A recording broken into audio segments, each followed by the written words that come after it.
suara merdu, itu telinga, kan telinga bagian panca indera.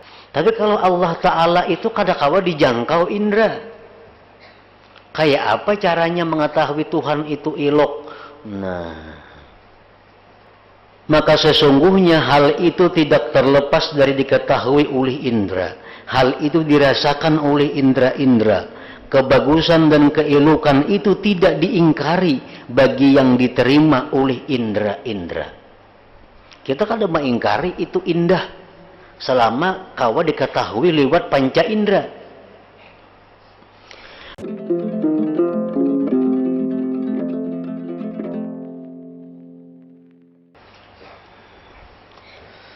Makna kalam al-Imam Al-Ghazali rahimahullah wa nafa'ana bi'ulumihi fid dharain.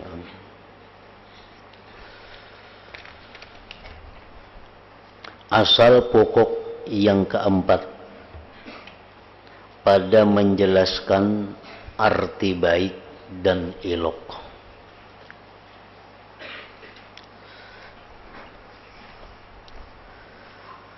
Dalam keterangan yang dahulu disebutkan oleh Imam Al-Ghazali bahwa sesuatu yang elok itu dicintai. Sesuatu yang elok itu adalah lezat. Dan yang lezat itu mahbub, dicintai. Nah, di dalam pokok yang keempat ini Imam Ghazali mengajak kita untuk berpikir tentang penjelasan mengenai sabda Rasulullah sallallahu alaihi wasallam, innallah jamil wa yuhibbul jamal. Sesungguhnya Allah itu adalah elok. Sesungguhnya Allah itu adalah indah. Bagaimana caranya kita mengetahui sehingga kita bisa memutuskan, menetapkan Allah itu indah? Sedangkan Allah kada bisa dilihat dengan mata, perkataannya kada bisa didengar dengan telinga, tetapi disebutkan Allah itu indah. Nah, bagaimana caranya supaya kita bisa merasakan keindahan Allah yang mana tidak bisa dijamah oleh tangan kita, kada bisa dilihat mata kita, perkataannya kada didengar telinga kita. Nah, Imam Ghazali ingin menjelaskan apa yang dimaksud dengan baik dan elok itu. Ketahuilah bahwasanya orang yang dipenjara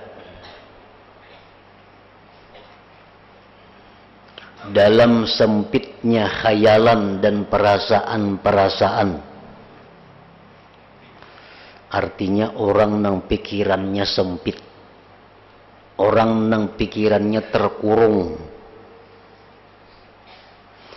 itu kadang-kadang ia menyangka bahwa tidak ada arti bagi kebaikan dan keelokan melainkan kesesuaian kejadian dan bentuk dan baiknya warna, keadaan putih kemirah-mirahan, sedang tinggi badan dan lain sebagainya dari apa yang disifatkan dari keelokan bentuk seseorang. Karena sesungguhnya kebaikan yang memperkuat atas makhluk adalah kebaikan pandangan. Dan banyaknya berpaling mereka makhluk kepada bentuk-bentuk rupa seseorang. Maka ia menyangka bahwa apa yang tidak dapat dilihat, tidak dapat dikhayalkan, apa yang tidak berbentuk dan tidak berwarna itu ditakdirkan, maka tidak terupalah kebagusannya, keindahannya. Dan apabila tidak terupa kebagusannya, keindahannya, niscaya pada mengetahuinya itu tidak ada kelezatan, maka itu tidak dicintai. Ini adalah salah yang jelas. Nah, maksudnya sebagian manusia yang pikirannya terkurung, yang pikirannya sempit, inya berpendapat bahwa sesuatu yang elok itu ujarnya adalah sesuatu yang bungas. Sesuatu yang elok itu, yang bungas itu ujarnya adalah bentuk yang baik, warnanya putih, tinggi awaknya sedang. Nah, sesuatu nang kadakawa dilihat dengan mata, sesuatu nang kadakawa dikhayalkan, itu kadakawa dipadahakan ilok. Bila kadakawa dipadahakan ilok, kadakawa dicintai artinya.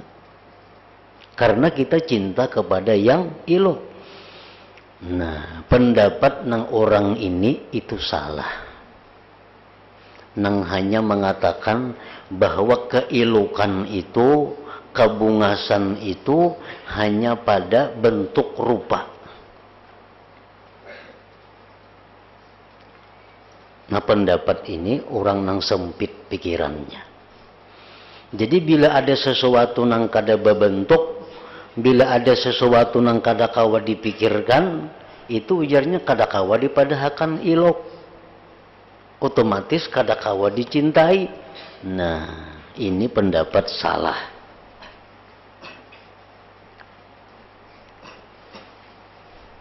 Jadi ini hanya terbatas ilok itu nang kawa dilihat. Bila kawa dilihat sesuai bentuknya, warnanya bagus, rupanya bungas, tingginya sedang, nah itu hanya dipadahakan ilok. Ini adalah salah yang jelas. Sebab kalau ini dipakai, kita kadakawa madahakan Allah ilok. Karena Allah kadakawa dilihat. Allah kadakawa ditakdirkan. Allah kadakawa dikhayalkan. Nah, amun pendapat orang ini kadakawa madahakan Tuhan itu ilok. Karena Tuhan kada berbentuk. Nah, makanya pendapat ini salah.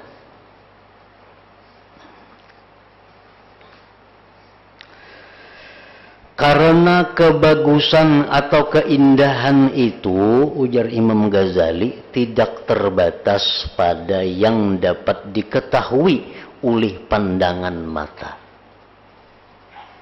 Nangaran ilok itu kada terbatas hanya untuk mata. Dan tidak terbatas pula atas kesesuaian kejadian dan bercampurnya putih dengan merah. Misal bila awak itu putih kemirah-mirahan, kejadian tubuhnya seimbang sesuai, itu hanya dikatakan ilok. Nah, itu kada terbatas itu. Pengertian ilok itu lebih luas. Maka sungguh kami mengatakan, ini adalah tulisan yang bagus. Kita bisa mengatakan, baiknya tulisan ini. Ini adalah suara yang bagus. Baiknya suaranya. Ini adalah kuda yang bagus. Bahkan kami mengatakan ini adalah pakaian yang bagus. Ini wadah yang bagus. Nah, jadi artinya yang bagus-bagus, indah-indah itu bukan hanya terbatas kepada bentuk tubuh manusia. Yang indah, yang elok itu bukan hanya terbatas kepada tubuh manusia. Tetapi tulisan bisa disebut indah. Pakaian bisa disebut indah, bagus. Kuda bisa disebut baik, indah. Maka apakah arti bagi bagusnya suara? Tulisan. Kayak apa garang suara nang bagus nito? Kayak apa tulisan nang bagus itu? Dan hal-hal lainnya, kuda nang bagus tuh macam apa?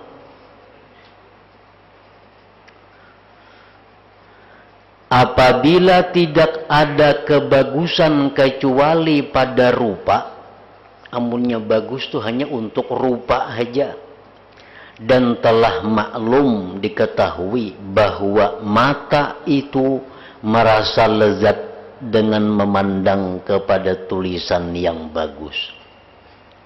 Tulisan tuh bagus, mata nyaman melihat. Telinga merasa lezat mendengarkan bunyi-bunyian yang bagus dan merdu. Dan tidak ada dari sesuatu dari hal-hal yang diketahui melainkan itu terbagi kepada bagus dan jahat atau kada bagus. Ada nang bagus, ada nang kada bagus, nang apa aja. Maka apakah arti bagus padanya hal-hal tersebut bersamaan? Apa artinya bagus kuda? Apa artinya bagus pakaian? Apa artinya indah itu suara? Apa artinya itu indah tulisan? Apa artinya itu indah yang ada pada Allah Ta'ala?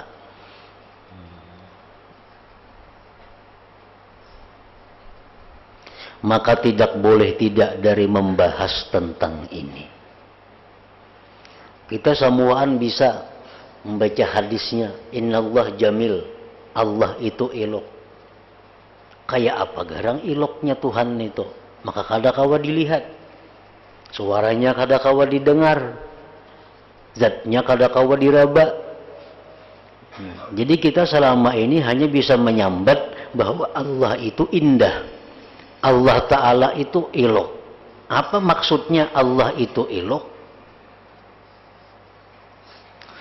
Nah, maka tidak boleh tidak dari membahas tentang ini. Karena kita kada akan bisa mencintai Allah sebelum kita mengetahui keelokan Allah itu. Kada bisa kita cinta mung kita kada tahu itu elok kadanya. Mung kita kada tahu itu baik kadanya, kita kada kawa cinta.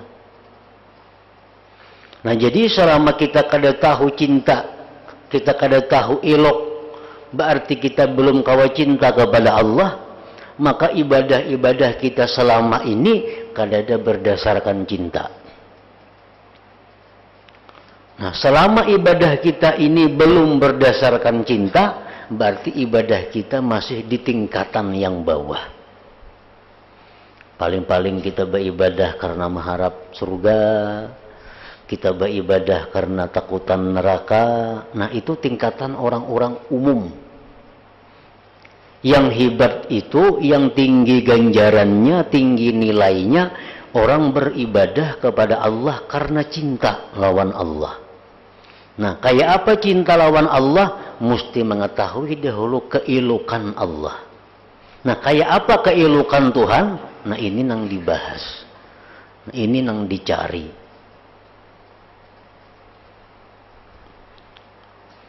Maka tidak boleh tidak dari membahas tentang itu. Dan pembahasan ini akan panjang. Dan tidak patut dalam ilmu muamalah memanjang-manjangkan pembahasan ini. Orang sembahyang 2 rakaat.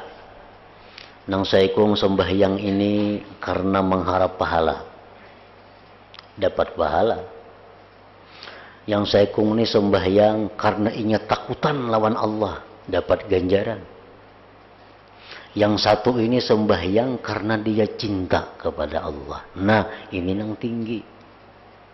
Ini nang tinggi. Nilainya di sisi Allah. Karena orang nang beribadah karena cinta itu, maka ibadahnya kada akan merasa sulit. Ibadahnya itu kada akan merasa lapah, bahkan senang. Nah, kayak apa senangnya hati kita berbakti kepada orang yang kita cintai.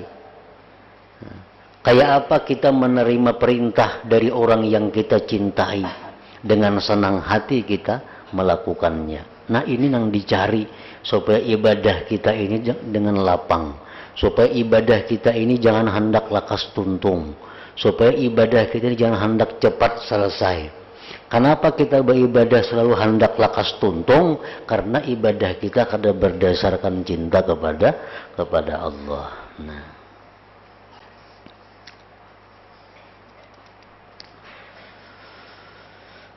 maka kami jelaskan dengan benar, ujar Imam Ghazali, dan kami mengatakan untuk mendapatkan sama dengannya kayak apa Tuhan itu ilok. Nah, itu aja intinya ini. Walaupun ula-ula dahulu sidin menerangkan, cuma intinya kayak apa supaya kita ini tahu Tuhan itu ilok sehingga bisa kita cintai. Bahwa setiap sesuatu itu keilukan dan kebagusannya pada mendatangkannya kepada kesempurnaan yang layak padanya dan mungkin baginya. Sesuatu itu dikatakan elok, dikatakan indah apabila kesempurnaan ada pada sesuatu itu.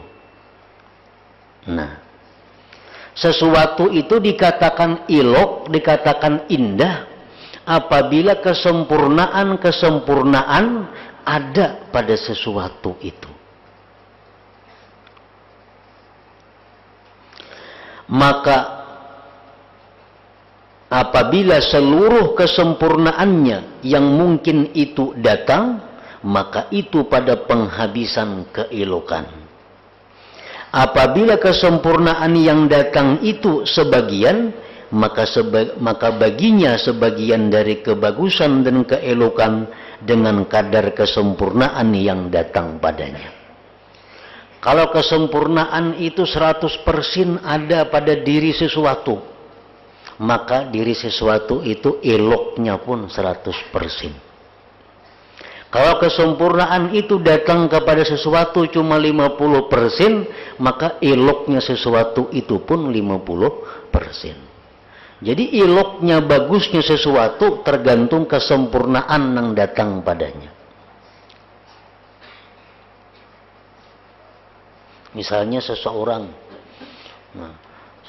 manusia, kesempurnaan yang layak lawan diri manusia, orangnya putih, kemirah-mirahan, matanya galak, hidungnya mancung, semuaan sempurna. Sifat-sifat kesempurnaan ada pada manusia itu, maka eloknya manusia itu sempurna. Ada lagi nang putih orangnya, ininya bagus, tapi ada tapinya. Nah, kesempurnaannya betapi, kebagusannya pun betapi juga.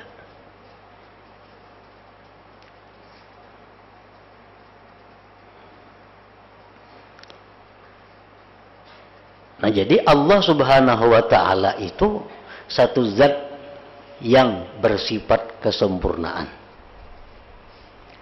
Apabila kesempurnaan itu seluruhnya ada pada Allah, maka Allah itu sempurna keindahannya, sempurna keelokannya. Kuda yang bagus adalah kuda yang terkumpul padanya apa yang layak dengan kuda dari kelakuan, bentuk, warna, bagus larinya, mudah menyerang dan kembali lagi kepadanya. Nah, kuda itu dikatakan indah, kuda itu dikatakan bagus kalau sifat-sifat kesempurnaan untuk kuda cukup. Warnanya bagus, kuda itu larinya cepat, menyerangnya hebat, diaturnya mudah. Nah, maka kuda itu menjadi elok, menjadi indah. Tulisan yang bagus adalah setiap tulisan yang terkumpul padanya apa yang layak dengan tulisan, dari kesesuaian huruf, keseimbangannya, lurus susunannya, dan bagus pengaturannya. Lalu tulisan itu menjadi indah. Namun tulisan beturun benaik kayak gunung, nah udah mau baik. Tulisan bahalus beganal, banu bemiring, banu barata, kada mau bagus. Dan bagi setiap sesuatu ada kesempurnaan yang layak baginya. Dan kadang-kadang layak dengan lainnya yang menjadi lawannya. Maka bagusnya segala sesuatu itu pada kesempurnaannya yang layak baginya. Maka manusia itu tidak bagus dengan sesuatu yang dapat menjadikan bagus pada kuda. Lain. Kalau manusia itu dikatakan indah, lain lawan kuda dikatakan indah. Kalau kuda itu dikatakan indah, warnanya mesti warna ini, larinya cepat, itu untuk kuda. Kalau untuk manusia apa? Lain lagi. Dan tulisan tidak bagus dengan sesuatu yang dapat menjadikan bagus pada suara, lain.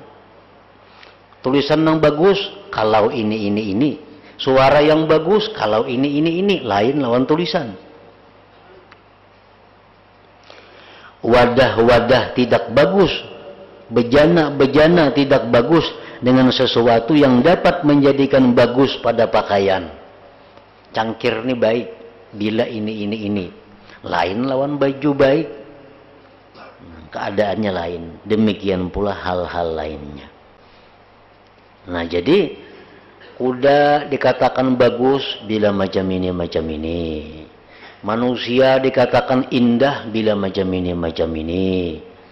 Pakaian dikatakan indah bila macam ini. Allah Ta'ala dikatakan indah, lain lagi pulang. Nah, karena keadaannya berlainan. Nah jadi di sini sudah jelas bahwa sesuatu yang indah itu bukan hanya bagian dari mata. Tadi kan orang nang sempit pemikiran tadi nang madahakan bahwa ilok itu nang nyaman dipandang mata. Nah itu orang nang sempit pikiran. Ternyata banyak nang ilok tapi kada melalui mata. Kayak suara yang indah, nah, itu kan kada melalui mata. Kita ketuju cinta mendengar suaranya karena merdu, karena bagus. Lawan mata kan melihat suara itu kada lawan mata. Nah, jadi di sini sudah jelas bahwa ilok itu bukan hanya untuk mata, tapi bisa juga untuk telinga. Nah, jika engkau berkata, hal-hal ini sekalipun tidak dapat diketahui seluruhnya dengan indera penglihatan seperti suara dan rasa makanan, maka sesungguhnya hal itu tidak terlepas dari diketahui oleh indera. Hal itu dirasakan oleh indera-indera. Bujur suara merdu itu telinga, kan telinga bagian panca indera. Makanan yang lezat, yang cukup ini disebut makanan yang indah, makanan yang bagus, itu lewat panca indera juga lawan rasa. Tapi kalau Allah Ta'ala itu kadang-kala dijangkau indera. Kayak apa caranya mengetahui Tuhan itu ilok? Nah,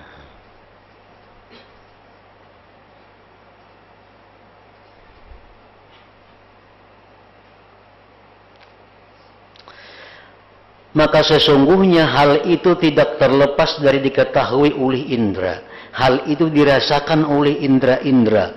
Kebagusan dan keelokan itu tidak diingkari bagi yang diterima oleh indera-indera. Kita kada mengingkari itu indah selama kawa diketahui lewat panca indera. Berhasilnya kelezatan tidak diingkari dengan diketahui kebagusannya. Yang demikian itu hanya diingkari pada yang tidak dapat diterima oleh indera. Nah, Allah Ta'ala ujarnya kadakawa diketahui lewat panca indera. Berarti kadakawa madahkan Tuhan tu ilok. Bila kadakawa madahkan Tuhan ilok, kita kadakawa mencintai Tuhan. Nah, ini pendapat orang yang sempit pemikirannya. Ini hanya mengatakan bahwa ilok itu kalau bisa dijangkau oleh panca indera. Bila kadakawa lewat panca indera, kadakawa mengatakan ilok. Nah, jadi ini sudah ada dua yang kita lalui. Pendapat yang sempit pertama, inya mengatakan bahwa ilok itu hanya lewat mata. Orangnya bungas, putih, tingginya sadang, ini lu indah. Kalau kada lewat mata, jarnya kada kawa dipadahkan ilok. Nah, diterangkan oleh Ghazali bahwa tulisan suara kan kada lewat mata, makanan yang lezat kada kawa lewat mata, tapi dipadahkan ilok, dipadahkan bagus, kalaunya sempurna. Nah, kalah sudah itu. Lalu pendapat sempit yang kedua, kalaunya itu masih lewat indera, makanan masih lewat indera, suara masih lewat indera, kita mengetahui baik kadanya. Kalau sesuatu itu kada diketahui lewat panca indera, kada kawa dikatakan ilok. Nah. Lalu ujar Imam Ghazali menjelaskan, ketahuilah bahwasanya kebagusan dan keelokan itu wujud pada selain yang diterima oleh indera. Ujar Imam Ghazali, ilok itu, jamil itu, indah itu bisa diketahui kada liwat panca indera. Sesuatu itu dikatakan indah bisa kada liwat panca indera, kada liwat mata, telinga, macam-macam itu. Karena ujar Sidin dikatakan ini adalah akhlak yang baik. Akhlak orang itu elok. Ini ilmu yang baik. Itu adalah ilmu yang bagus. Orang tuh ilmunya bagus benar. Nah, orang tuh ilmunya elok benar. Ini perjalanan hidup yang baik. Dan ini akhlak yang elok. Dan hanya saja akhlak yang ilok yang dimaksudkan dengannya adalah ilmu, akal, iffah, keberanian, takwa, pemurah, muruah, dan sifat-sifat kebaikan yang lain. Bah, orang itu akalnya hebat benar. Nah, orang itu akalnya bagus benar. Di mana tahu kita akalnya bagus? Lawan mata kamu lihat akal itu. Lawan telinga kita mendengar akal, lawan tangan kita meraba akal. Tapi seringkali kita mengatakan bahwa orang itu akalnya bagus. Nah, berarti ada sesuatu yang bagus kada liwat panca indera mengetahuinya.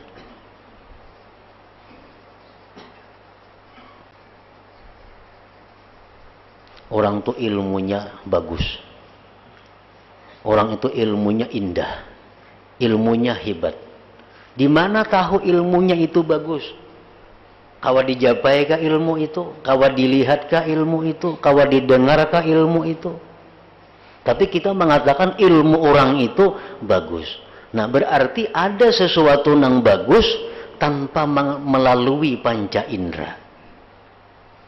Nah, semakin parak sudah lawan Allah Ta'ala nih. Semakin parak lawan Allah Ta'ala. Karena kita hendak menyimpulkan bahwa Allah Ta'ala itu ilok. Sedangkan Allah kadang-kala lewat panca indera diketahui. Nah, cara pendekatannya ya macam ini.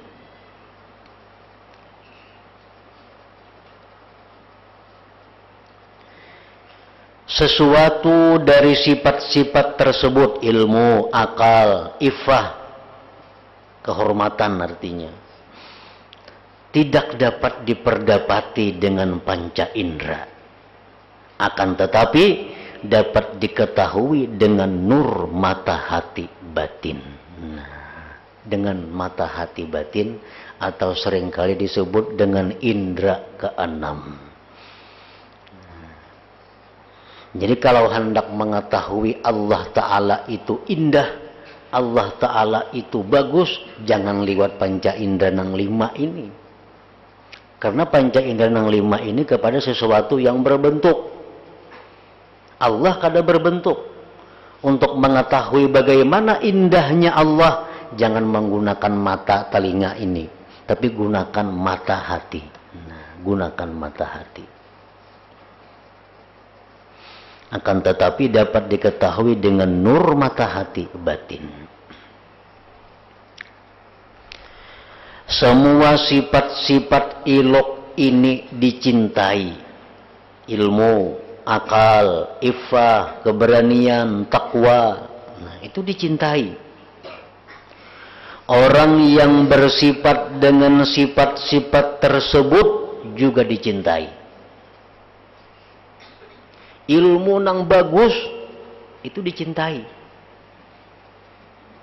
Orang nang berisi ilmu nang bagus pun dicintai juga. Otomatis itu sudah.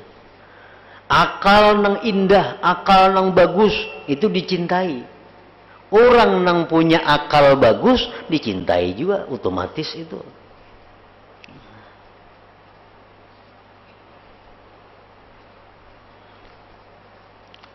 Semua sifat-sifat ilok ini dicintai.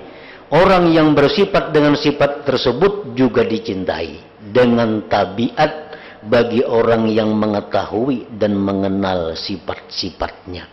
Itu sudah tabiat manusia. Tabiat manusia ini cinta dengan sesuatu keindahan. Itu tabiat manusia. Kalau orang kada katuju lawan keindahan, ini kada manusia. Kada manusia. Karena Allah sudah membuat manusia itu punya tabiat suka dengan keindahan.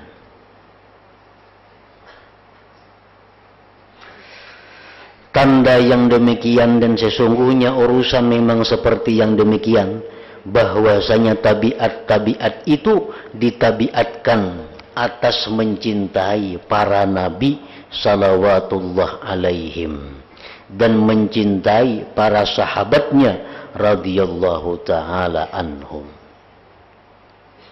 Kita cinta lawan nabi, cinta lawan nabi, lawan sahabat-sahabatnya, cinta. Meskipun mereka tidak menyaksikannya. Soalnya kita melihat nabinya, kada suah. Melihat Abu Bakar sualah kada biasa. Kenapa kita cinta lawan Nabi? Padahal kan semua lihat bentuk Nabi macam apa, jalannya macam apa, rupanya macam apa. Nabi itu kada pernah kita lihat. Tapi kenapa kita cinta lawan Nabi? Nah, kenapa kita cinta dengan Abu Bakar? Padahal kita kada pernah bertemu Abu Bakar. Nah, ini menunjukkan bahwa cinta itu bisa timbul kepada sesuatu yang tidak dilihat. Kepada sesuatu yang tidak dilihat. Bahkan mencintai orang-orang yang mempunyai mazhab seperti Imam Syafi'i, Abu Hanifah, Malik, dan lain-lainnya. Kita cinta Imam Syafi'i karena kita pengikut beliau.